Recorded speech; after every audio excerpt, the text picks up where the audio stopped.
الحمد لله نحمده ونستعينه ونستغفره ونؤمن به ونتوكل عليه ونعوذ بالله من شرور أنفسنا ومن سيئات أعمالنا من يهده الله فلا مضل له ومن يضلله فلا هادي له ونشهد أن لا إله إلا الله وحده لا شريك له ونشهد أن سيدنا ومولانا محمدا عبده ورسوله أما بعد أعوذ بالله من الشيطان الرجيم بسم الله الرحمن الرحيم ألم تر كيف ضرب الله مثلا كلمة طيبة كشجرة أصلها ثابت وفرعها في السماء تؤتي أكلها كل حين بإذن ربها ويضرب الله الأمثال للناس والله بكل شيء عليم وقال الله تعالى يثبت الله الذين آمنوا بالقول الثابت في الحياة الدنيا وفي الآخرة ويذل الله الظالمين ويفعل الله ما يشاء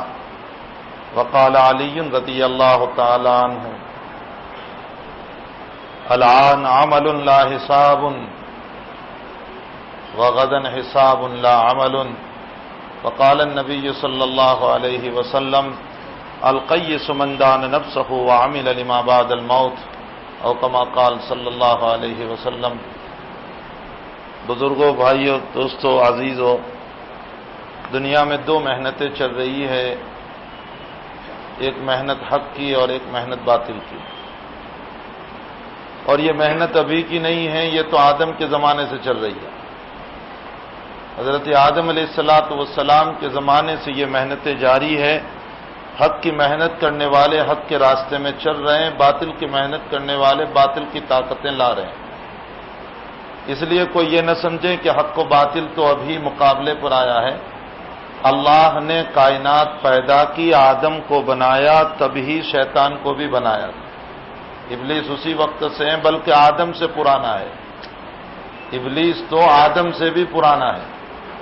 یہی وجہ ہے کہ آدم علیہ السلام کا جب پتلا تیار ہوا اور روح ڈال دی گئی اور آدم علیہ السلام سے متعلق ایک اعجازی جلسہ رکھا، اللہ تعالیٰ نے ایک اعجازی جلسہ رکھا، اور اس اعجازی اجتماع اور جلسے میں اللہ نے ملائکہ کو فرمایا کہ سجدہ کرو آدم کو۔ یہ سجدہ کوئی یہ نہ سمجھے کہ عبادت کا سمجھا، یہ عبادت کا سجدہ نہیں تھا، یہ تعظیم کا سجدہ تھا، اور اگلی شریعتوں میں تعظیم کا سجدہ کرنا جائز تھا۔ ہماری شریعت میں اس لیے منع کر دیا کہ یہ آخری نبی ہے محمد الرسول اللہ صلی اللہ علیہ وسلم، اور آپ کے بعد اب کوئی نبی آنے والا نہیں ہے۔ یہ امت تعظیم کرتے کرتے کہیں عبادت پہ نہ چلی جائے، اس لیے اس امت کو کہہ دیا کہ اب تعظیمی سجدہ تم نہیں کر سکتے ہو، تمہارا کام ہوگا سلام۔ فقہا نے مسئلہ لکھا ہے کہ جھک کر بھی سلام نہ کریں، شامی نے مسئلہ لکھا ہے کہ جھک کر بھی سلام نہ کریں۔ ہماری شریعت میں اتنا اسٹرکٹ پنا اس لیے استعمال کیا گیا ہے، یہ آخری نبی کی امت ہے، اس میں شرک نہ آنے پائے۔ حضرت عائشہ رضی اللہ تعالیٰ عنہ فرماتی ہے، بخاری شریف میں روایت ہے، فرمایا اگر ہمیں خطرہ نہ ہوتا نبی کی قبروں پر سجدہ کرنے کا تو ہم اپنے نبی کی قبر کو کھلی چھوڑ دیتے۔ بخاری شریف میں روایت ہے، اگر ہمارے نبی پر سجدے کا خطرہ نہ ہوتا تو ہم اپنے نبی کی قبر کو کھلی چھوڑ دیتے، لیکن خطرہ ہے کہ وہاں پر سجدے ہوں گے، اس لیے اللہ کے نبی علیہ السلام کی قبر کو بند کروا دیا گیا۔ یہ اللہ کی طرف سے ایک الہامی فیصلہ تھا۔ یہی وجہ ہے کہ اللہ کے حبیب مرض الوفات میں ہیں اور چادر اوڑے ہوئے ہیں، اور بار بار چادر کھولتے ہیں اور کوئی نہ کوئی نصیحت فرماتے ہیں۔ ایک مرتبہ چادر کھولی تو ارشاد فرمایا، لعنت اللہ علی الیہود اتخذوا قبور انبیائہم مساجدا الا لا تتخذوا قبری وثنا۔ اللہ کی لعنت ہو یہودیوں پر، انہوں نے اپنے نبی کی قبروں پر سجدہ کیا، خبردار خبردار تم میری قبر پر سجدہ نہ کرنا۔ الا لا تتخذوا قبری وثنا، آگاہ ہو جاؤ تم میری قبر پر سجدہ نہ کرنا، مجھے خدا کا مقام نہ دینا، مجھے خدا کا مقام نہ دینا۔ کسی نے حضرت حسن بصری سے سوال فرمایا کہ اگر حضرت عیسیٰ کو اللہ نے بغیر باپ کے پیدا کیا تو ہمارا نبی تو سب سے بڑا ہے، اللہ تعالیٰ بغیر ماں باپ کے اتار دیتا۔ فرمایا عیسیٰ کو بغیر باپ کے پیدا کرنے پر خدا سمجھ لیا، اگر ہمارے نبی کو بغیر ماں باپ کے پیدا کرتے تو شاید خدا کا باپ سمجھ لیتے۔ اللہ کی حکمتیں ہیں، ہمارے اکابر نے شریعت کو بہت کھولا ہے۔ نبی کریم صلی اللہ علیہ وسلم نے فرمایا لعنت اللہ علی الیہود اتخذوا قبور انبیائہم مساجدا، اللہ کی لعنتیں ہو یہودیوں پر، انہوں نے نبیوں کی قبروں پر سجدہ کیا۔ خبردار تم میری قبر پر سجدہ نہ کرنا، لا تتخذوا قبری وثنا، تم میری قبر کو بت خانہ نہ بنانا، تم میری قبر پر سجدہ نہ کرنا۔ تو آدم علیہ السلام کا جو سجدہ تھا وہ سجدہ تعظیمی تھا، عبادت کا سجدہ نہیں تھا۔ اللہ کو جو سجدہ ہوتا ہے وہ سجدہ نہیں تھا۔ ہمارے بزرگوں نے ایک عجیب حکمت لکھی ہے، فرمایا ساری کائنات کو جھک کر کھلایا، ہے نا؟ ساری کائنات کیسے کھاتی ہے؟ جھک کر۔ سارے جانور سر جھکاتے ہیں، پرندے سر جھکا کر کھاتے ہیں، ساری کائنات کو سر جھکا کر اللہ نے کھلایا، اور انسان ہے کہ اسے کہا سر نہیں جھکائے گا نوالا اٹھا کر کھائے گا۔ حکمت اس میں یہ ہے کہ اگر تیرا سر اور تیری پیشانی اگر جھک سکتی ہے تو صرف اور صرف ایک اللہ کے سامنے جھک سکتی ہے، کسی کے سامنے۔ تیری پیشانی کسی کے سامنے جھک ہی نہیں سکتی۔ تیرا مولا ایک ہے، تیری ضرورتوں کو پورا کرنے والا ایک ہے، تیرا کارساز ایک ہے، تیرا کام بنانے والا ایک ہے، تجھے شفا دینے والا وہی ہے، تجھے بیماریاں دینے والا وہی ہے۔ ہمارے حضرت قاری صدیق صاحب باندھوی رحمۃ اللہ علیہ، اللہ نے بڑی فراست عطا فرمائی تھی۔ قاری صاحب تو یہاں بار بار تشریف لائے ہیں، آپ لوگوں نے دیکھے ہوں گے۔ قاری صاحب کو کسی نے سوال کر لیا، سر ذرا پھرا ہوا تھا سوال کرنے والے کا، اس لیے اس نے سوال یہ کر لیا کہ کیا اللہ کے نبی سے کچھ نہیں ہو سکتا ہے؟ قبر میں ہے اللہ کے نبی، فرمایا اللہ کے نبی سے کچھ نہیں ہو سکتا ہے۔ قاری صاحب نے اتنا پیارا جواب دیا، فرمایا اللہ کے نبی سے بہت کچھ ہو سکتا ہے، اللہ جتنا چاہے ہو سکتا ہے، اللہ جتنا چاہے ہو سکتا ہے۔ ما تشاءون الا ان یشاء اللہ، اللہ کی چاہت پر ساری کائنات ہے، ساری کائنات اللہ کی چاہت پر ہے۔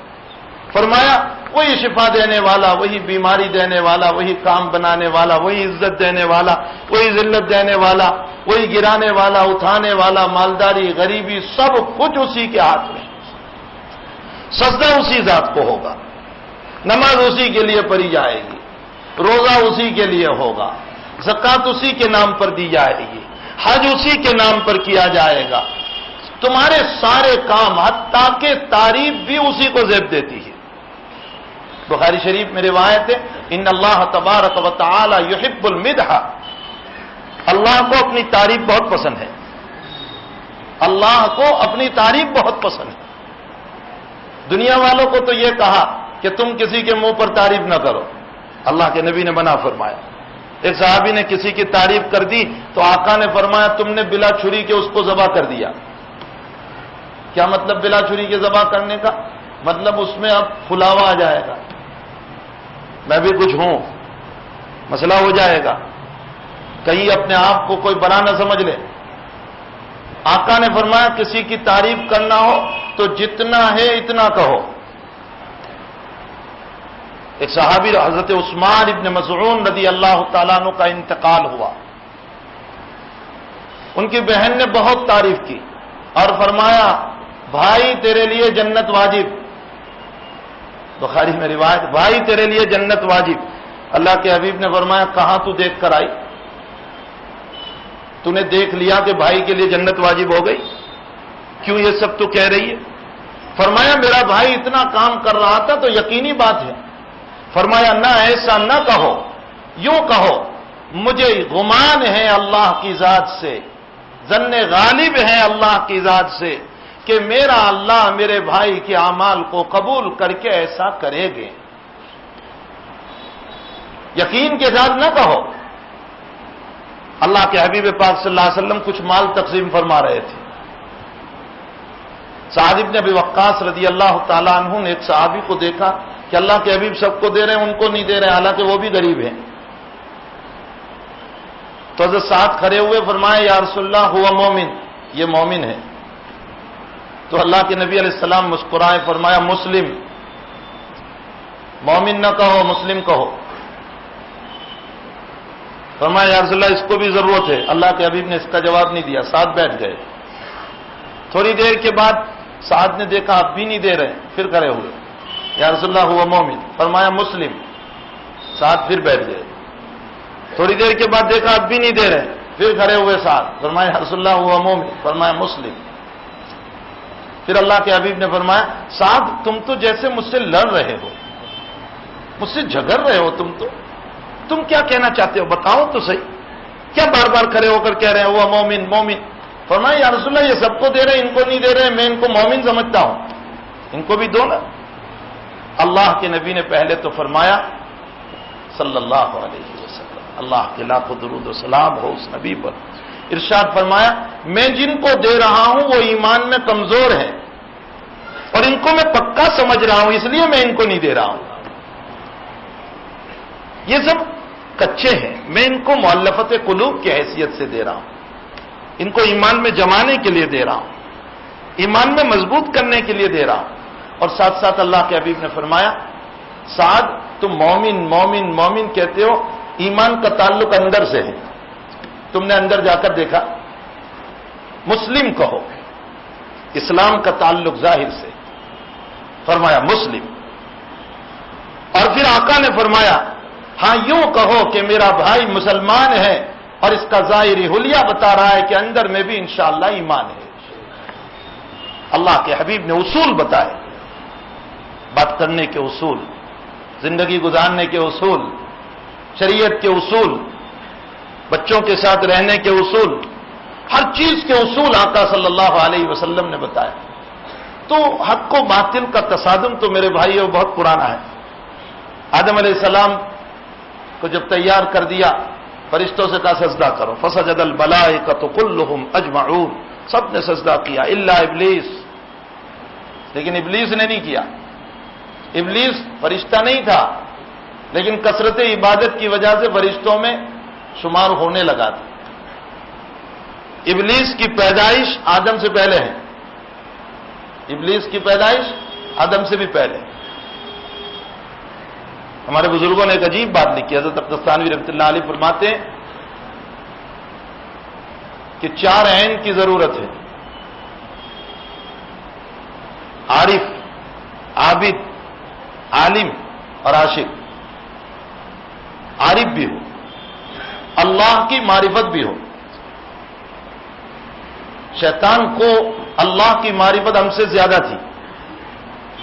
ہم تو کیا کہتے ہیں، غصے میں ہو تو دعا نہیں کرنے کی، بھائی کوئی غصے میں ہو تو مانگنے کا نہیں، اللہ غصے میں ہو تو نہیں مانگنے کا۔ اور شیطان کو اللہ اتار رہا ہے اور وہ اللہ غصے میں ہے اور وہ دعا کر رہا ہے اللہ مجھے قیامت تک کی مہلت دے۔ وہ جانتا تھا کہ اللہ منتقم المجاز نہیں ہے، بدلہ لینے والا نہیں ہے۔ دعا میں وہ اللہ کو پہچانتا تھا، عابد بھی تھا، کوئی جگہ نہیں چھوڑی تھی جہاں اس نے سجدہ نہ کیا ہو، عالم بھی تھا۔ بخاری شریف میں روایت ہے کہ آدم کو جب پیدا کیا تو یہ چاروں طرف گھما، حضرت آدم کے پتلے کو دیکھ کر چاروں طرف گھما۔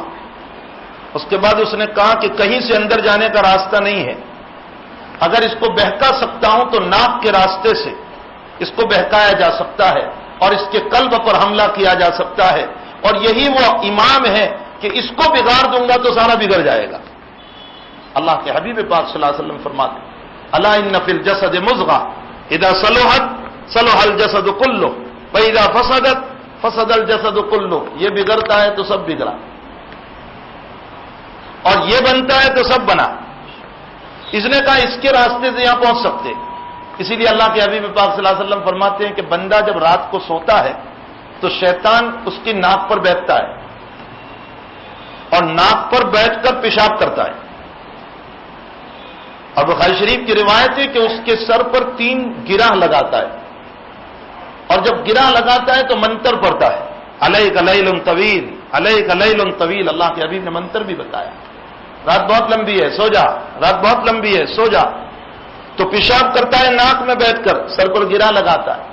آقا نے علاج بتایا، فرماتے ہیں کہ اگر تم صبح اٹھ جاؤ اور اللہ کا نام لے لو اٹھتے ہی، الحمدللہ الذی احیانا بعدما اماتنا والیہ النشور، فرمایا کہ اللہ کا نام لے لو، اللہ فوراً تمہاری ایک گرہ کو کھول دے گا، فرشتے کھول دیں گے، اور اس کے بعد وضو کر لو، اللہ دوسرا گرہ کھول دے گا، اور اس کے بعد 2 رکعت ہلکی سی نماز پڑھ لو، یہ چاہے تہجد کی نماز ہو چاہے فجر کی 2 رکعت سنت ہو، 2 رکعت نماز پڑھ لو، اس سے اللہ تیسری گرہ کو بھی کھول دے گا۔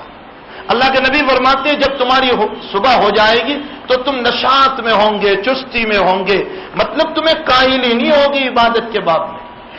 اور اگر تم اٹھے نہیں، تم نے دعا نہیں پڑھی، تم نے وضو نہیں کیا، تو تمہاری صبح کیسی ہوگی؟ کاہلی اور سستی والی ہوگی۔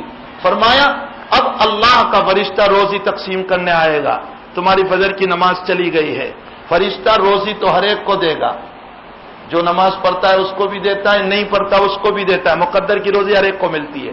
لیکن جب نمازی کے ہاتھ میں روزی دیتا ہے تو اللہ یوں کہتا، فرشتہ کہتا ہے اللہ اس نے تیرے فجر کے فریضے کو ادا کیا ہے، آج کی روزی میں برکت عطا فرما۔ اور بے نمازی کو جب روزی ہر ایک کو ملتی ہے، یہ نہ سمجھنا کہ فجر کی نماز نہیں پڑھی تو روزی نہیں ملے گی، روزی تو ہر ایک کو ملتی ہے، غیر مسلم کو بھی اللہ دیتا ہے، روزی کے بعد میں کوئی مسئلہ نہیں، اللہ ہر ایک کو دیتا ہے، اصل مسئلہ ہے برکت کا۔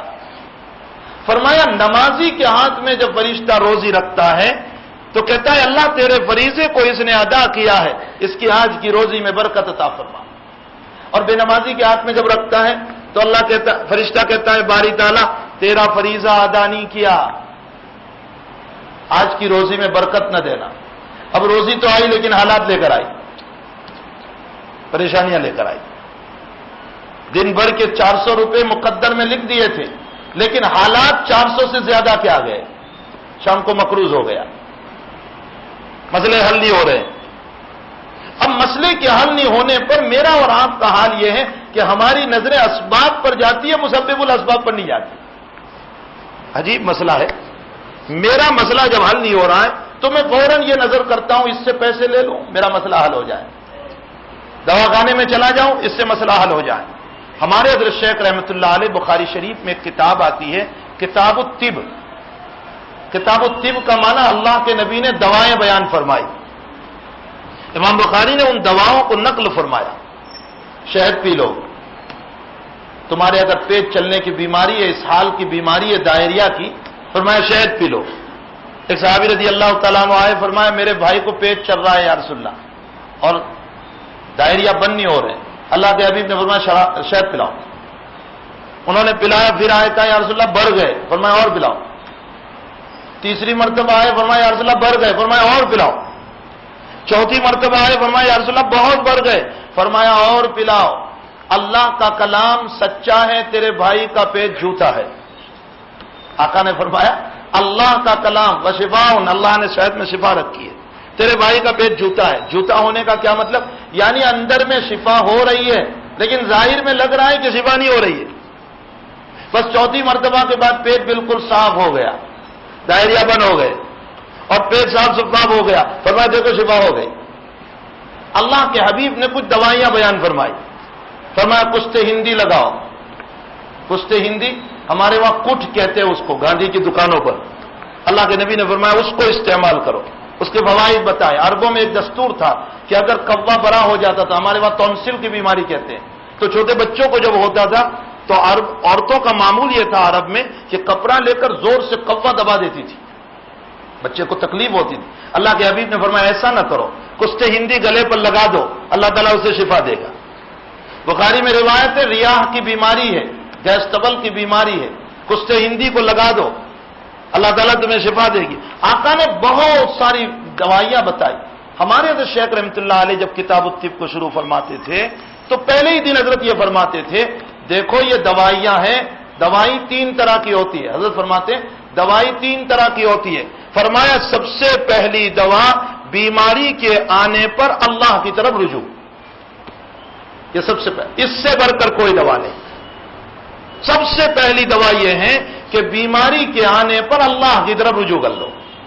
اللہ میرا کوئی قصور ہو گیا تو مجھے معاف کر.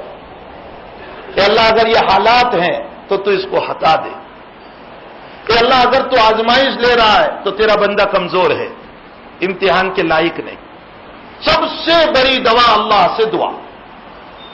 فرمایا دوسرے نمبر پر وہ دوائیں جس میں یقین ہے، اور وہ دوائیں جو نبی کی بتائی ہوئی ہیں جس میں 100% یقین، اس لیے کہ وہ اوپر سے لے کر بولتے ہیں. ما ينطق عن الهوى ان هو الا وحی یوحى، وہ اوپر سے لے کر بولتے. حضرت علی رضی اللہ تعالیٰ عنہ بیمار ہوئے، اللہ کے حبیب کے ساتھ ایک جگہ پر گئے تو کھجور سامنے رکھی تھی. علی نے کھجور اٹھا کر کھانا شروع کیا. حضرت نے فرمایا مت کھاؤ.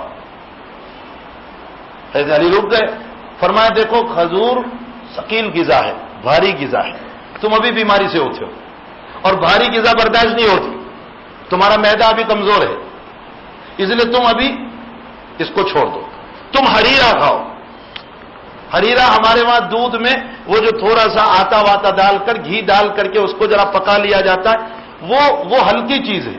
اللہ کے حبیب فرماتے ہیں ہریرا پینے سے بیمار کا غم دور ہوتا ہے. شرح عجیب محدثین اس پر کلام کر رہے ہیں کہ ہریرا پینے سے کیا غم دور ہوگا. بیمار کا سب سے بڑا ٹینشن یہ ہوتا ہے کہ کھانا نہیں کھایا جاتا. بیمار کا بڑا ٹینشن یہی ہے، کھانا نہیں کھایا جاتا مجھ سے. ہریرا پیو گے تو یہ ہلکی غذا ہے، یہ جلدی ہضم ہو جائے گی، پھر پیٹ چاہے گا کھانے کو، پھر پیٹ چاہے گا. اس کو اللہ کے حبیب نے فرمایا کہ تمہارا غم دور کرتا ہے یہ. تو فرمایا دوسری دوائیاں وہ ہیں جو 100% اللہ کے وہاں سے لے کر نبی نے بتائی. اور تیسری دوائیاں وہ ہیں جو تجربات کی قبیل سے ہیں، جو ڈاکٹروں کی ہے. یہ سب تجربات ہیں، اس میں جو ہے یقین نہیں کر سکتے. اس میں مسبب الاسباب پر نظر فرما لے. اللہ چاہے تو اس کے ذریعے سے شفا دے، اللہ چاہے تو اس کے ذریعے سے شفا نہ دے. سب سے بڑی دوا اللہ کی طرف رجوع ہے. ہمارے شیخ رحمۃ اللہ علیہ فرماتے ہیں افسوس اس بات کا ہے کہ ہم پر حالات آتے ہیں تو مسبب الاسباب کی طرف رجوع کرنے کے بجائے اسباب کی طرف رجوع کرتے ہیں. ہمیں سب سے پہلے اللہ کی طرف رجوع ہونے کی ضرورت ہے میرے بھائیوں. تو شیطان یہ ہمارا پرانا دشمن، شیطان سے کہا سجدہ کر، اس نے کہا نہیں. اب دلیلیں چلائی اپنی، اللہ کے سامنے دلیلیں نہیں چلائی جاتی. کہنے لگا کہ اللہ تو نے مجھ کو تو آگ سے بنایا، خلقتنی من نار وخلقتہ من طین، مٹی سے پیدا کیا آدم کو اور مجھے آگ سے، آگ اوپر رہتی ہے، میں کیسے سجدہ کروں. شیطان عابد بھی تھا، بڑا عبادت گزار، عارف بھی تھا، معرفت خداوندی، عالم بھی تھا، بہت علم بہت نالج تھا، لیکن عشق کا عین نہیں تھا، عاشق نہیں تھا. یہی وجہ ہے کہ ہم پر ایک سوال ہوتا ہے کہ اللہ کی عبادت کرنے کے لیے تو اس کے ملائکہ ہے. بھائی ملائکہ جتنی عبادت میں اور آپ کرتے ہیں نہ، ہم سے تھوڑی ہی ہوتی ہے. کوئی جو 24 گھنٹے رکوع میں ہے، کوئی 24 گھنٹے سجدے میں ہے کوئی؟ ہمارے تو سجدے بھی اللہ کے نبی فرماتے ہیں وہ مرغی کے تھونگے کی طرح ہوتے، گئے اٹھے. فرشتوں کی جو عبادت ہے اللہ اکبر، ان کے برابر تو عبادت بھی نہیں ہمارے پاس. جب عبادت کی اللہ کو ضرورت تھی تو اس کے ملائکہ بہت کافی تھے. اس کو کیوں پیدا کیا جو خون بہانے والا، اس پہ خود دماغ. اس کو کیوں پیدا کیا جو ماردھار کرنے والا، اس کو کیوں پیدا کیا جو لڑنے والا. کیوں پیدا کر دیا ہم کو؟ عبادت کے لیے پیدا کیا. عجیب، ہماری پیدائش کا مقصد اللہ کی عبادت عشق کے ساتھ، عاشقانہ عبادت، جس کو نبی کریم صلی اللہ علیہ وسلم نے فرمایا صلو کما رأیتمونی اصلی، تم ایسے نماز پڑھو جیسے تم نے مجھ کو نماز پڑھتے دیکھا. تمہاری نمازوں میں اللہ ہو. فرمایا اگر تم نماز میں آسمان کی طرف سر اٹھاؤ گے، راسہ راس حمار، اللہ تمہارے سر کو گدھے کا سر بنا دے گا. اللہ اکبر. بخاری شریف کی روایت ہے اللہ تمہارے سر کو گدھے کا سر بنا. محدثین نے لکھا ہے کہ اس کے دو مطلب، یا تو حقیقت میں گدھے کا سر بنا دے گا، یا دوسرا مطلب اللہ گدھے کی طرف بے وقوفی ڈال دے گا، دماغ ختم کر دے گا۔ فرمایا تمہاری نماز میں عشق ہو، میں ہی میں ہوں۔ اسی لیے حدیث شریف میں آتا ہے کہ بندہ جب اپنی نماز میں غیر اللہ کو یاد کرتا ہے تو اللہ کہتا ہے اے میرے بندے مجھ سے اچھا بھی تجھے کوئی ملا۔ پھر بھی بندہ جب اپنے خیالات میں رہتا ہے تو اللہ کہتا ہے میرے بندے مجھ سے برا بھی تجھے کوئی ملا۔ پھر بھی یہ بندہ جب غیر اللہ کی طرف توجہ کرتا ہے تو اللہ کہتا ہے میرے بندے مجھ سے بڑھ کر کوئی خالق بھی تجھے ملا۔ پھر بھی بندہ باز نہیں آتا تو وہ ملائکہ جو اپنی نماز میں ہوتے ہیں نا، اپنی رائٹ ہینڈ پر دائیں طرف میں فرشتے ہوتے ہیں، اللہ اپنے ان فرشتوں سے کہتے ہیں آ جاؤ میرے فرشتوں، اس کو میری پڑی نہیں ہے تو مجھے بھی اس کی پڑی نہیں۔ جب اس کی نماز میں میں نہیں، اس کی تلاوت میں میں نہیں، آ جاؤ میرے فرشتے آ جاؤ۔ جانے دو اس کی نماز شیطان کے حوالے۔ ہماری بائیں طرف شیطان ہوتا ہے، دائیں طرف فرشتے ہوتے ہیں۔ فرشتے ہماری نماز کی حفاظت کرتے ہیں، شیطان وسوسے ڈالتا ہے، اذکر قضا اذکر قضا، اللہ اپنے فرشتوں کو بلا لیتا ہے۔ تو میرے بھائیوں، اللہ جل شانہ نے جب سے کائنات بنائی ہے، حق و باطل تو تب سے ہی چل رہا ہے، حق والی محنت بھی چل رہی ہے، باطل والی محنت بھی چل رہی ہے۔ شیطان کو کہا کہ سجدہ کر، اس نے تکبر کیا، اللہ نے راندہ درگاہ بنایا، قصور آدم سے بھی ہوا، جس چیز کے کھانے کو منع کیا تھا کھا لیا۔ اللہ نے فرمایا چلو اہبطا، اترو تم دونوں، آدم و حوا دونوں نیچے جاؤ۔ لیکن آدم میں تواضع، انکساری، عاجزی، رو رہے ہیں، منت سماجت کر رہے ہیں، اللہ سے مانگ رہے ہیں، تو اللہ نے خود توبہ کے کلمات خود بتائے۔ اللہ قرآن کریم اللہ کا کلام ہے، خود اللہ کہہ رہا ہے میں نے میرے آدم کو توبہ کے کلمات بتائے۔ ربنا ظلمنا انفسنا وان لم تغفر لنا وترحمنا لنکونن من الخاسرین۔ ہاں میرے اللہ ہم سے ظلم ہو گیا، تو نے مغفرت نہیں کی تو ہمارا کوئی مغفرت کرنے والا نہیں ہوگا۔ ابلیس سے ادھر مسئلہ ہوا، تکبر کیا، آدم سے مسئلہ ہوا، تواضع، انکساری، عاجزی کی۔ موسیٰ علیہ السلام کا مناظرہ ہوا، روایتوں میں ہے کہ آدم و موسیٰ کا مناظرہ ہوا۔ اب موسیٰ تو بعد میں آئے، آدم تو بہت پہلے۔ مناظرہ کہاں ہوا؟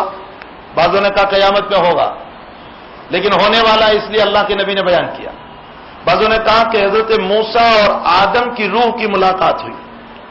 بعضوں نے کہا آدم علیہ السلام خواب میں آئے موسیٰ علیہ السلام کی، تو حضرت موسیٰ نے سوال یہ کیا ابا جی آپ وہ دانا نہ کھاتے تو ہمیں دنیا میں آنا نہ پڑتا، آپ نے وہ دانا کھا لیا تو ہمیں یہ پیاز کے حوالے ہوئے، نہ لہسن کے حوالے ہوئے، نہ اس کے حوالے ہوئے، اگر آپ یہ نہ کھاتے تو ہمیں دنیا میں آنا بھی نہ ہو۔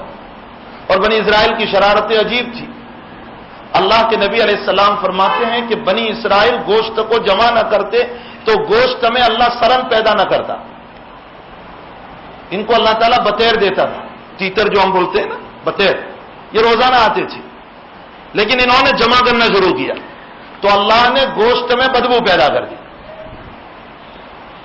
اور فرمایا کہ بنی اسرائیل کی عورتوں نے شرارت کی، جب مرد سجدے میں جاتے تھے تو عورتیں پیچھے سے اٹھ کر مردوں کے شرمگاہوں کو پیچھے سے دیکھتی تھی۔ اللہ کے نبی علیہ السلام فرماتے ہیں مختصر ایام کا حیض تھا، لیکن بنی اسرائیل کی عورتوں کی شرارتوں کی بنیاد پر اللہ نے حیض میں اضافہ کر دیا۔ بہت سارے مسائل ایسے آئے، یہ بخاری کی روایت ہے، بہت سارے مسائل ایسے آئے۔ تو موسیٰ علیہ السلام نے فرمایا کہ ابا جی آپ کھاتے نہیں تو یہ مسئلے نہیں ہوتے، یہ پیاز لہسن کے حوالے نہیں ہوتے۔ تو آدم علیہ السلام نے فرمایا یا موسیٰ انت صاحب التورات، موسیٰ تم پر تو تورات اتری ہے نا، اللہ کی کتاب تم پر اتری ہے، اور تم نے اپنی کتاب میں پڑھا ہے کہ اللہ نے میرے مقدر میں ایک بات لکھی تھی، اور وہ بات کیا لکھی تھی؟ دنیا میں اترنا یہ میرے مقدر میں تھا. بھائی جب خلیفہ بنایا ہے تو خلیفہ کو دنیا میں آنا ضروری ہے. آئے بغیر دنیا چلے گی کیسے؟ فرمایا میرا مقدر تھا, مجھے دنیا میں آنا لکھا ہوا تھا. اگر میں دانا نہ کھاتا تو کسی اور بہانے سے اتارتا. تو جس چیز کو میری تقدیر میں لکھا ہے اس پر موسیٰ تم اشکال کیوں کر رہے ہو؟ اب میرے نبی فیصلہ کر رہے ہیں دونوں میں. فحج آدم موسیٰ, فرمایا آدم موسیٰ پر غالب آ گئے. حضرت آدم علیہ السلام موسیٰ علیہ السلام پر, یہ میرے نبی کا فیصلہ ہے کہ آدم علیہ السلام موسیٰ پر غالب آ گئے. تو حق و باطل کی یہ دونوں طاقتیں اور دونوں دعوتیں, یہ دنیا جب سے میرے بھائیوں دوستوں آئی ہے تب سے یہ دونوں طاقتیں چل رہی ہیں. شیطان اور شیطان کے ماننے والے اپنا کام کر رہے ہیں, اور آدم اور انبیاء کرام علیہ الصلوۃ والتسلیم اور ان کے ماننے والے اپنا کام کر رہے ہیں. ہر دور میں انبیاء بھی آئے, ہر دور میں ایمانی طاقتیں بھی رہی, اور ہر دور میں طاغوتی طاقتیں بھی رہی. لیکن ایک آخری دور جو امام الانبیاء محمد الرسول اللہ صلی اللہ تعالی علیہ وسلم کا یہ دور جب آیا, اس دور میں امت بری ہو چکی ہے, اس دور میں امت اپنے بڑھاپے کو پہنچ چکی ہے, اس دور میں کائنات اور دنیا اپنے بڑھاپے کو پہنچ چکی ہے. آدم 7 فٹ لمبے تھے, اللہ کے نبی فرماتے کم ہوتے ہوتے اتنے رہ گئے. حضرت آدم علیہ السلام 7 فٹ لمبے تھے. فرمایا کم ہوتے ہوتے لوگوں کی جو حیت ہے نا, بودی جو ہے اور لمبائی جو ہے وہ اتنی رہ گئی. تو یہ دنیا اپنے انتہا پر آ چکی ہے, اپنے بڑھاپے پر آ چکی ہے, اور یہ بری امت آخری نبی کو عطا فرمائی. یہ بری امت ہے. اس امت کے بڑے فضائل, بڑے مناقب. اس امت کو فرمایا تم امت مرحومہ ہو. امت مرحومہ کا معنی ہوتا ہے یعنی اللہ کی تم پر بہت رحمتیں اتری ہے. اور عجیب ہے, پیٹ میں ہے تو بھی ہم مرحوم. بھائی پیٹ میں ماں کا جو تھیلی ہوتی ہے نا اس کو رحم کہتے, تو رحم میں رہنے والا مرحوم. اور قبر میں جاتے ہیں تو بھی لوگ کہتے ہیں مرحوم. تو ماں کے پیٹ میں بھی مرحوم اور قبر کے پیٹ میں بھی مرحوم. تو یہ دنیا میں بیچ میں ظالم کیسے بن گئے؟ یہاں ظلم کرنے والے ہم کیسے ہو گئے؟ ماں کی پیٹ سے رحم لانے والے چلے ہیں, قبر میں بھی رحم مانگنے والے ہیں, تو دنیا میں بھی رحم مانگنے والے بنے اللہ کی. ہم اللہ کی رحمت کو مانگنے والی امت ہے. امت مرحومہ اس کا لقب ہے, امت دعوت اس کا لقب ہے, وارث انبیاء اس کا لقب ہے. یہ تمام لقب اس امت کو دیے گئے. آخر میرے بھائیوں یہ القاب اللہ نے ہم کو کیوں عطا فرمائے؟ اس کی وجہ کیا تھی؟ کیا ہم میں کوئی انجینئر کے پلان بڑے اچھے بناتے ہیں اس لیے؟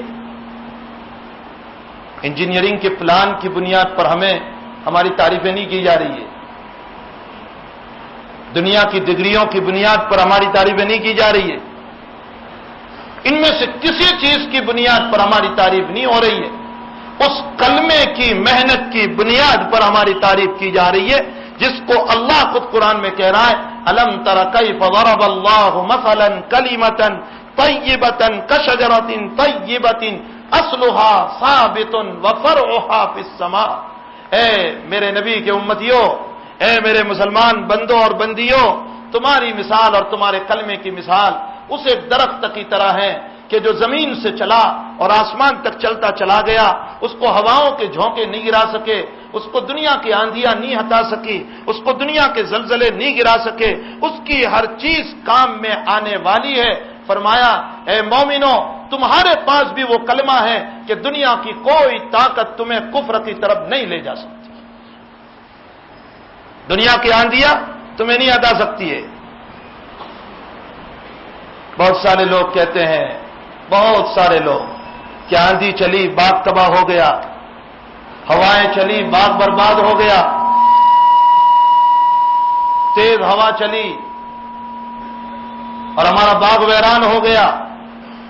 اور اللہ کا قرآن مثالیں دے کر یہ کہتا ہے ہواؤں سے باغ ویران نہیں ہوتا. اے مالی, تو نے خود باغ کو ویران کر دیا. مالی نے باغ کو ویران کیا. ہواؤں کے چلنے سے 2-4 ٹہنیاں گرتی ہے,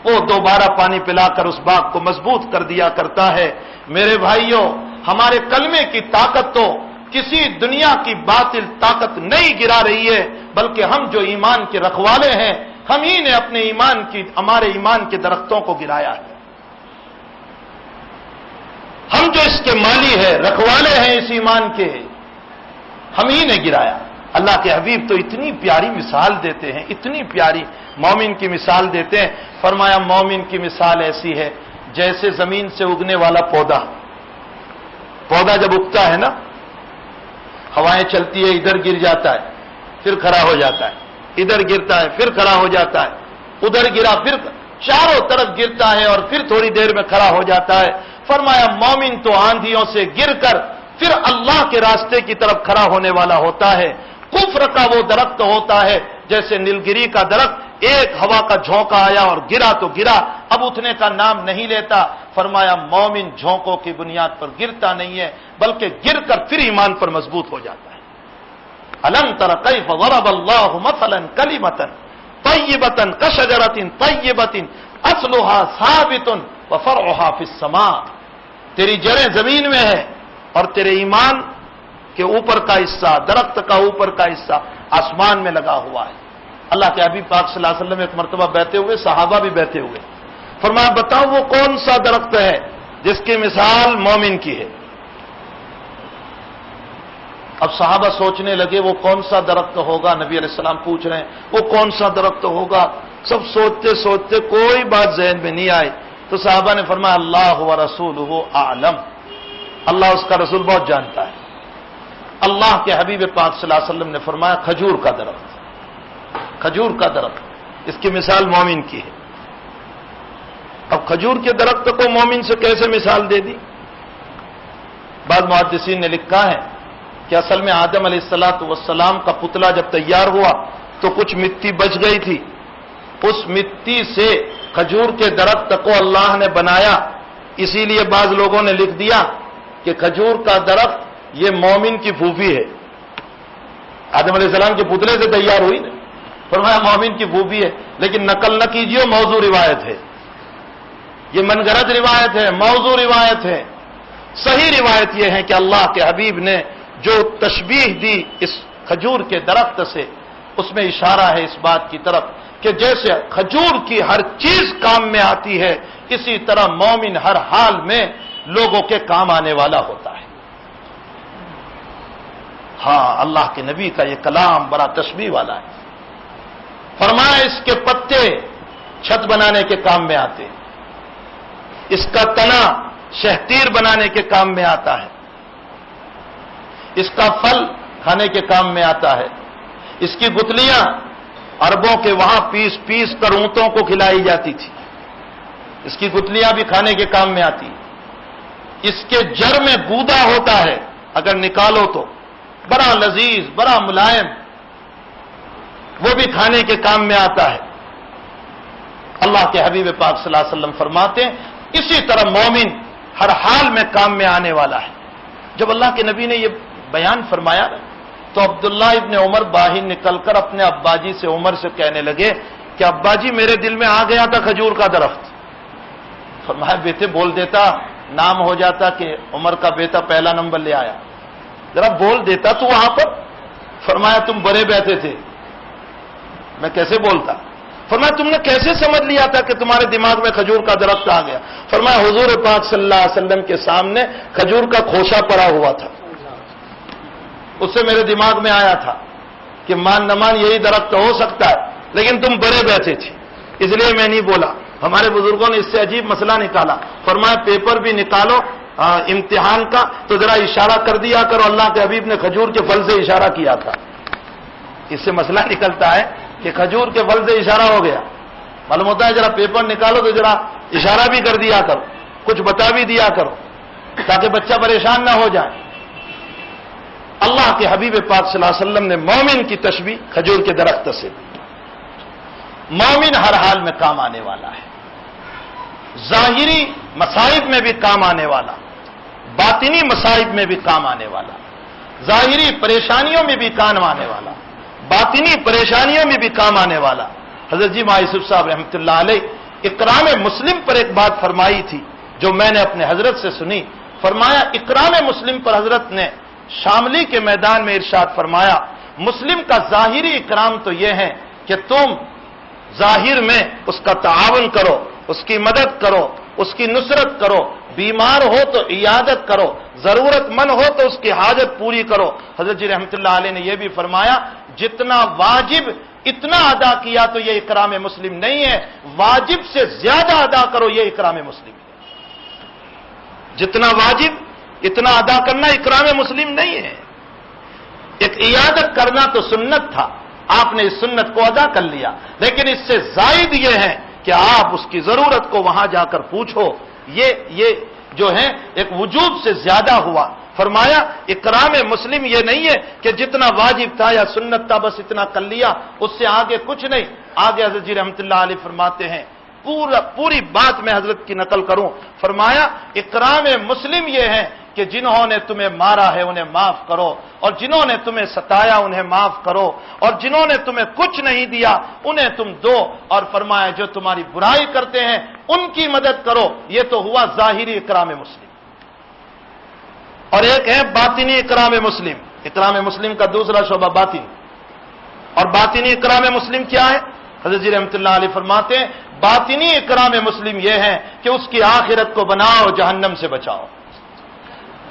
اس کی آخرت بناؤ، جہنم سے بچاؤ.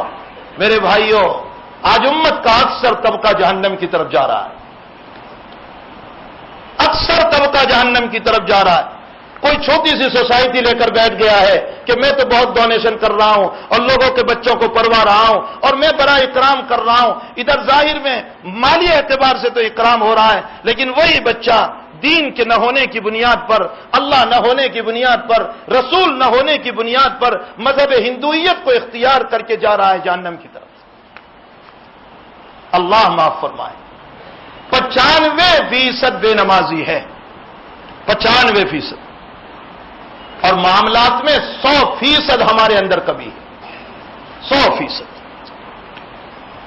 نماز میں 95% بے نمازی ہے، معاملات میں 100% جو ہے ہم معاملات میں اللہ سے بہت دور ہیں، اللہ کے نبی علیہ السلام سے بہت دور ہیں. آج ہمارا حال یہ ہے کہ ظاہری بلڈنگ کے توتنے پر رونا آ رہا ہے، ظاہری مسئلے پر ہائی ہائی ہو رہا ہے، لیکن میرے نبی کی بغاوت پہ امت اتری ہوئی ہے، اس پر کوئی ہائی ہائی نہیں ہو رہا. سارا کاروبار سودی نظام پر چل رہا ہے، اس پر کوئی پریشانی نہیں ہو رہی. مسجدیں رو رہی ہے، اس پر کوئی پریشانی نہیں ہو رہی.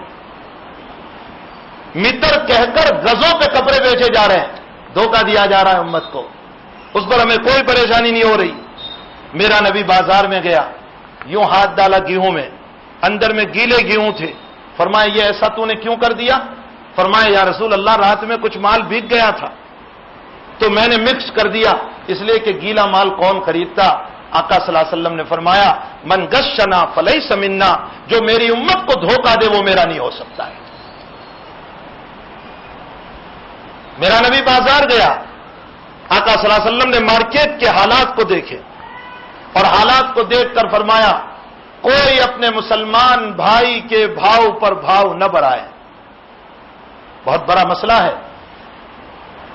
لا بیع علی بیع اخیہ، اپنے بھائی کے سودے پر سودا نہ کریں. اگر ایک آدمی کا سودا چل رہا ہے، میرا نبی کہہ رہا ہے کہ جب تک اس کو جواب نہ مل جائے وہاں تک تو بیچ میں ٹانگ نہ رہا. لا خطبۃ علی خطبۃ اخیہ، اگر ایک نے کسی جگہ پیغام دیا ہے نکاح کا، جب تک اس کو ہاں یا نہ کا جواب نہیں مل جاتا تو وہاں ٹانگ نہ رہا. ایک آدمی نے کرائے کا معاملہ اس کا چل رہا ہے، وہ نوکری ایک جگہ کر رہا ہے، اس کو کسی نے علیحدہ نہیں کیا ہے اور وہ خود علیحدہ نہیں ہوا ہے، زیادہ تنخواہوں کی رشوتیں دے کر بیچ میں ٹانگ اڑا کر اس کو وہاں سے علیحدہ نہ کر. ہمارے مفتی شفیع صاحب رحمۃ اللہ علیہ سب سے پہلا دارالعلوم جب کھولا تھا کراچی میں، سب سے پہلا دارالعلوم، تو شیخ الحدیث کی ضرورت پڑی. دور حدیث تک جب پہنچے تو شیخ الحدیث کی ضرورت پڑی. تو حضرت مفتی صاحب سے کسی نے بتایا کہ حضرت فلاں جگہ پر ایک صاحب ہیں، اچھے عالم ہیں، آپ کے شاگرد ہیں، ذی استعداد ہیں، آپ ان کو بلا لیجئے بخاری کے لیے، وہ قاضی ہو جائیں گے۔ ادائیں تھی ہمارے بزرگوں کی، ادائیں تھی۔ کیا فرمایا مفتی صاحب نے؟ وہ وہاں سے علیحدہ ہوئے ہیں؟ فرمایا نہ۔ فرمایا مدرسے والوں نے ان کو علیحدہ کیا؟ فرمایا نہ۔ تو کہا جب ان کا اجارے کا معاملہ چل رہا ہے تو بیچ میں مجھے تانگ اڑانے کی ضرورت نہیں ہے، میرے نبی نے منع کیا ہے، میں خود حدیث پڑھاؤں اور حدیث کے خلاف کروں۔ اگلا جملہ سنیے مفتی صاحب کا، فرمایا مدرسہ کھولا ہے، دکان نہیں کھولی، سنت کے مطابق چلے گا تو چلاؤں گا، لیکن ورنہ تالا لگا دوں گا۔ سنت کے مطابق چلے گا، چلاؤں گا، ورنہ تالا لگا دوں گا۔ اللہ کے نبی نے بھائی کے خطبے پر خطبہ بھیجنے سے منع کیا۔ اللہ کے نبی نے ایک کا کاروبار چل رہا ہے، معاملہ ہو رہا ہے، ہمیں بیچ میں تانگ اڑانے سے منع کیا۔ اللہ کے نبی علیہ الصلوۃ والسلام نے ارشاد فرمایا کہ ایک آدمی سودا کر رہا ہے، چیز دیکھ رہا ہے، بھاؤ تال کر رہا ہے، اب کوئی دوسرا پہنچتا ہے، کپڑے دیکھ کر کہتا ہے ماشاءاللہ بہت اچھا کپڑا ہے، کتنے میں ہے؟ تو دکاندار کہہ رہا ہے 100 روپے کا ہے، میں ان کو 70 میں دے رہا ہوں، پھر بھی مہنگا پڑ رہا ہے۔ تو وہ کیا کہہ رہا ہے؟ ارے بھائی لے لو، 70 میں اچھا ہے، میں ابھی 2 دکان گھوم کر کے آیا ہوں، وہاں 100 ہی میں مجھے کہا۔ حالانکہ وہ آنے والا آدمی دکاندار ہی کا آدمی ہے۔ اللہ کے نبی علیہ الصلوۃ والسلام نے اس کو فرمایا اگر تم نے یہ کام کیا اور اپنے بھائی کو خریدنے والے کو دھوکہ دیا تو تم نے حرام کا پیسہ کھایا۔ ہمارا حال یہ ہے کہ ظاہر پر تو ہم رو رہے ہیں اور ہمارا دین زندگیوں سے نکلا ہوا ہے، اس پر ہمیں ہائی ہائی نہیں ہو رہی، اس پر ہمیں رونا نہیں آ رہا ہے۔ میرے بھائیوں، میرے نبی نے بڑی محنتوں سے یہ دین ہم کو دیا ہے، بہت محنتوں سے دیا ہے، بہت محنتوں سے۔ اس کی آنکھوں کے آنسو اب بھی مکہ کی گلیاں یاد کر رہی ہے، اس کا خون طائف کی در و دیوار اب بھی یاد کر رہی ہے۔ نبی کو وہ مارا ہے کہ 3 میل تک نبی دوڑتا چلا گیا ہے، 3 میل تک۔ یہ اللہ کا نبی یوں بھی تو کہہ سکتا تھا اللہ ان کو غارت کر دے، ان کو ہلاک کر دے، لیکن ایک لفظ نہیں کہا، مار کھاتا چلا گیا، پتھر کھاتا چلا گیا، اخیر میں بے ہوش ہو گئے۔ آپ عجیب پر ہو گئے۔ روایتوں میں آتا ہے زید ابن حارثہ رضی اللہ تعالیٰ عنہ جو آپ کے غلام تھے اور بعد میں آپ کے متبنہ بیٹے بنے، حضرت زید ساتھ تھے۔ اللہ کے نبی جب بے ہوش ہو گئے تو آقا کو اپنے کندھوں پر اٹھا لیا اور آقا کو اٹھا کر کے کہاں لے گئے؟ ایک دشمن کے باغ میں لے گئے جو نبی کا دشمن تھا، عتبہ، اس کا انگور کا باغ تھا۔ زید ابن حارثہ وہاں لے گئے، وہاں پانی تھا، کھجوریں تھی، انگور تھی، تو وہاں لے گئے۔ اللہ کے حبیب پاک صلی اللہ علیہ وسلم بے ہوش پڑے ہوئے ہیں، عتبہ جیسا دشمن، عتبہ جیسا دشمن، اس کو بھی رحم آ گیا اس نبی کے اوپر اور یہ کہا اچھی اچھی انگوریں لو اور محمد کو کھلاؤ، اس کے اوپر پانی چھڑکو تاکہ یہ ہوش میں آ جائیں، اسے پانی پلاؤ، اور خود جاتے ہوئے شرم آئی تو تاریخ میں لکھا ہے اپنے غلام کو بھیجا کہ جاؤ یہ انگوروں کو لے کر اور یہ پانی کو لے کر محمد کو پلاؤ۔ آپ کے جانی دشمن کو رحم آیا لیکن آپ کے ماننے والوں کو سنت کے توتنے پر کوئی رحم نہیں آ رہا۔ ہم نے اپنے نبی کی سنتوں کے جنازے نکالے ہیں۔ میرا جوان کرکٹ کے ہارنے پر رات بھر سوتا نہیں، لیکن اس کی زندگیوں کی نمازیں غائب ہو چکی ہے، اس کا بال بھی کا نہیں ہو رہا ہے۔ یہ کرکٹوں کے ہار اور جیت پر زندگیاں کھپا رہا ہے، یہ اس پر باقاعدہ پیسے لگا رہا ہے، اس کی زندگیاں ہر وقت گائنوں میں بھری ہوئی ہے، اس کے کان ہر وقت گائنوں سے مست ہے۔ یہ یورپ کا دل دادا بن چکا، اس کی تہذیب کا دل دادا بن چکا، جو مغربی تہذیب، جو غروب ہونے والی تہذیب، جو ختم ہونے والی تہذیب، جو فنا ہونے والی تہذیب۔ میرے نبی نے فرمایا ان امتی لتتبعن من کان قبلکم شبرا بشبر، میری امت اگلی امتوں کے قدم بقدم چلے گی۔ صحابہ فرماتے اگلی امت سے کون مراد ہے؟ یہود اور نصارہ۔ اللہ کے نبی فرماتے فبمن، اور کون ہو سکتا ہے؟ فرمایا اگلی امتوں نے گوہ کے بل میں، گھوئی کے بل میں ہاتھ ڈالا ہوگا، میری امت بھی ہاتھ ڈالے گی، اور اگر اگلی امتوں نے اپنی بہن کے ساتھ زنا کیا ہوگا، میری امت اپنی ماں کے ساتھ زنا کرے گی۔ ان امتی لتتبعن من کان قبلکم شبرا بشبر۔ ہمارا جوان، چونکہ ہم ہی نے اس کو دنیا کی تعلیم کا وہ دل دادا بنا دیا کہ اس کی زندگیوں سے اللہ اس کے رسول کی پہچان نکل گئی۔ اس کو ڈگریوں کا سبق اتنا پڑھایا ہم نے، اتنا پڑھایا ڈگریوں کا سبق کہ ڈگریوں کے سبق میں اللہ کے سبق کو بھول گیا، رسول اللہ صلی اللہ علیہ وسلم کے سبق کو بھول گیا۔ عتبہ کو رحم آ گیا، اس نے اپنے خادم کے ساتھ، اپنے نوکر، اپنے غلام کے ساتھ ایک پلیٹ میں انگور بھیجا، پانی بھیجا۔ آقا ہوش میں آ گئے ہیں، ساتھ ساتھ عتبہ نے یہ بھی کہلوایا، محمد کو کہہ دو میں تیرا قریشی ہوں، میرے خاندان کا تو ہے، اس لیے مجھے تجھ پر رحم آ رہا ہے، تجھے قریش کا واسطہ ہے، تجھے تیرے خون کا واسطہ ہے، محمد تو اس کام کو چھوڑ دے، تو کیوں مار کھاتا پھر رہا ہے؟ دو دو تکوں کے آدمیوں نے میرے نبی کو مارا، ارے جن کی کوئی حیثیت نہیں تھی وہ میرے نبی کو گالیاں دے رہے اور نبی اس کو برداشت کر کے دعائیں دیتے جا رہے ہیں۔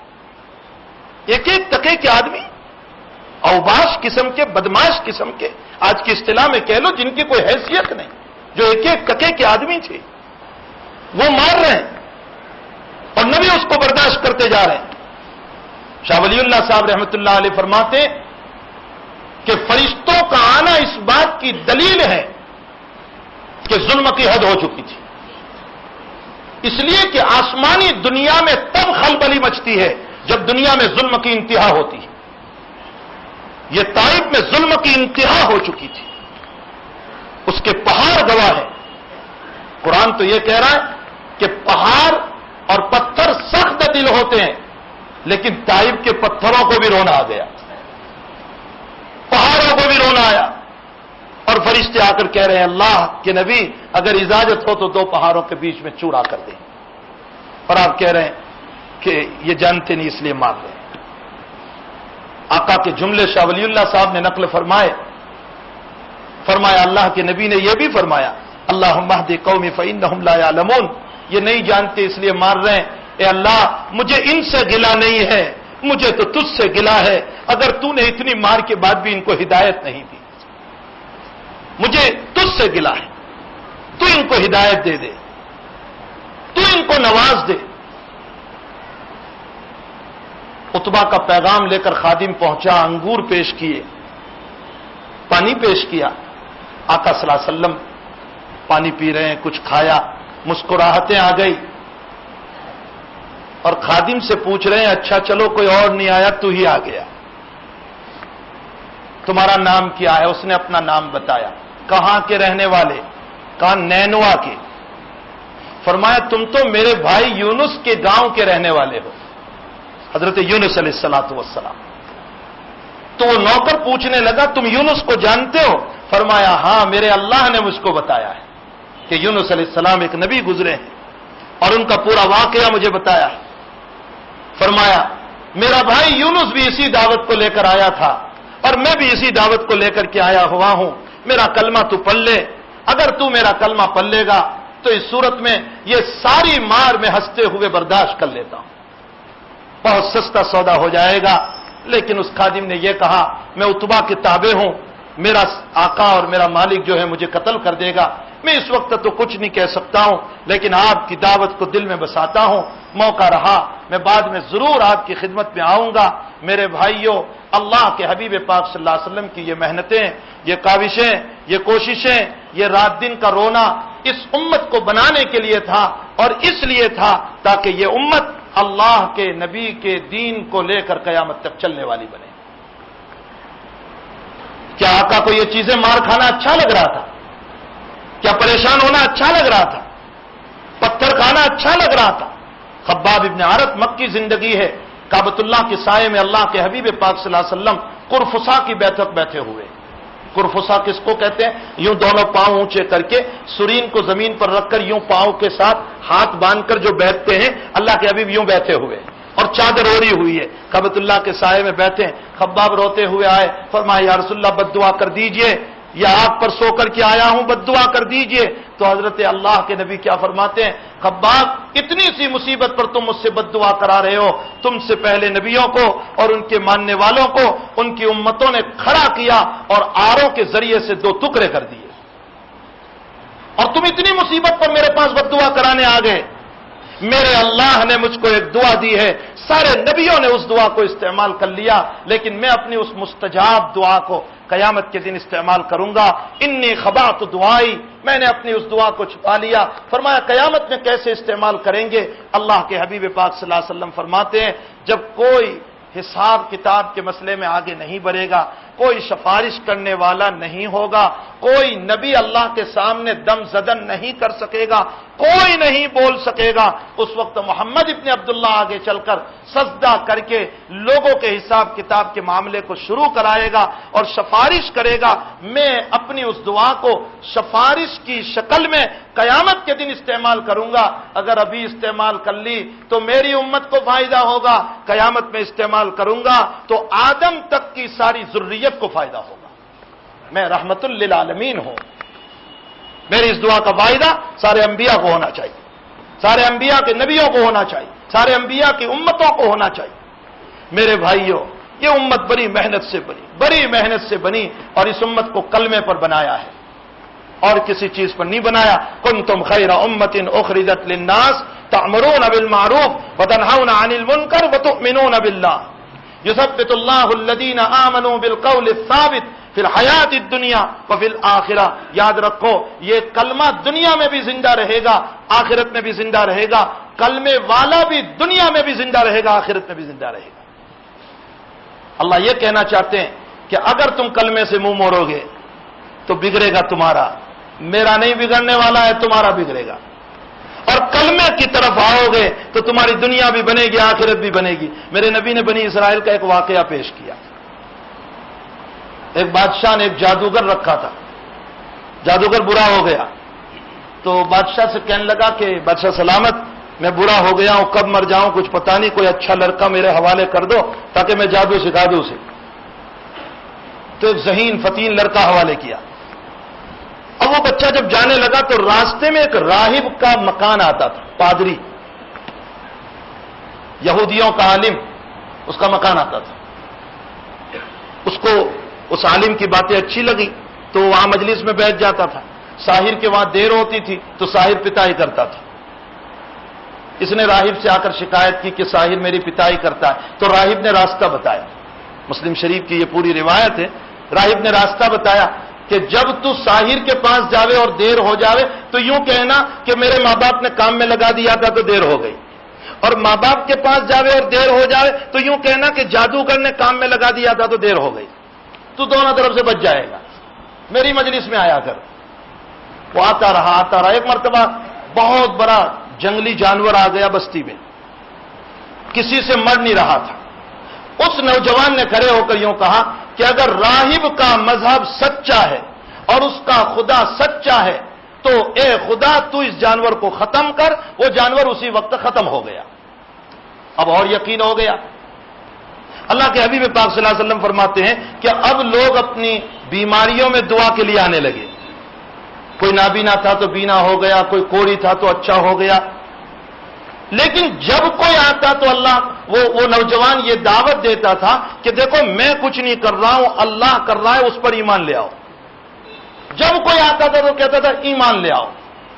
چلتے چلاتے بادشاہ کے وزیر کو جو نابینا ہو گیا تھا پتہ چلا، میرے آقا صلی اللہ علیہ وسلم فرماتے وہ بھی آیا۔ کہا میں نابینا ہوں، ہاتھ پھیر دو میں اچھا ہو جاؤں۔ کہا میں اچھا نہیں کرتا، میرا اللہ اچھا کرتا ہے، پہلے تم اس اللہ پر ایمان لانے کا مجھے وعدہ کرو۔